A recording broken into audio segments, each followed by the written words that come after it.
This video contains news and analysis related to a recent terror attack in Kashmir. The content may include sensitive visuals and discussions that could be distressing to some viewers. Viewer discretion is advised. We strongly condemn all forms of violence and terrorism. The purpose of the content is solely to inform and create awareness based on verified reports.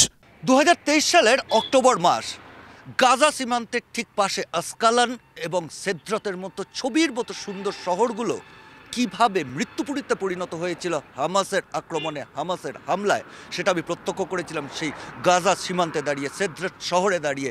পোড়া বাড়ি, চারদিকে মৃতদেহ পড়ে রয়েছে। সেখানে মানুষ গেছিলেন প্রমোদ ভ্রমণে, পর্যটকরা গিয়েছিলেন আনন্দ করতে। সেখানে হামাস জঙ্গিরা এলোপাথারি গুলি চালিয়ে সেই হত্যালীলা সংঘটিত করেছিল।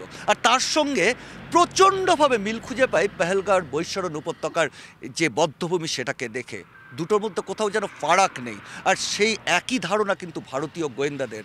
তারাও কোথাও মনে করছেন হামাসের ব্লুপ্রিন্ট রয়েছে পেহেলগামের এই হত্যাকাণ্ডের পেছনে। কারণ হামাস ঠিক একইভাবে আসকালান বা সেদ্রাতে যেভাবে হামলা চালিয়েছিল, নিরাপত্তাহীন প্রমোদ ভ্রমণে ব্যস্ত সাধারণ নিরস্ত্র মানুষের ওপরে এলোপাথারি গুলি চালিয়েছিল, ঠিক একইভাবে এখানেও এই জঙ্গিরা তারা কিন্তু নিরস্ত্র পর্যটকদের ওপর এলোপাথারি গুলি চালিয়ে এই হত্যা লীলা সংগঠিত করেছে। আর সেই ধারণাটা মোডাস অপারেন্ডির পাশাপাশি আরও জোরালো হয়েছে এবছর ফেব্রুয়ারি মাসের 5 তারিখে পাক অধিকৃত কাশ্মীরে যেভাবে হামাসের শীর্ষ নেতৃত্ব, পাক শাসক থেকে শুরু করে আইএসআইয়ের উপস্থিতিতে জেস এবং লস্করের শীর্ষ নেতাদের সঙ্গে বৈঠক করেছেন। আর তখন থেকেই ভারতীয় গোয়েন্দারা কোথাও আশঙ্কা করছিলেন যে পাক অধিকৃত কাশ্মীরে এবার হামাসের একটা উপস্থিতি টের পাওয়া যাচ্ছে।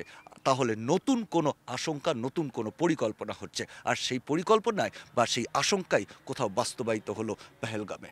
ক্যামেরায় তুষারের সঙ্গে সিজার, TV9 বাংলা।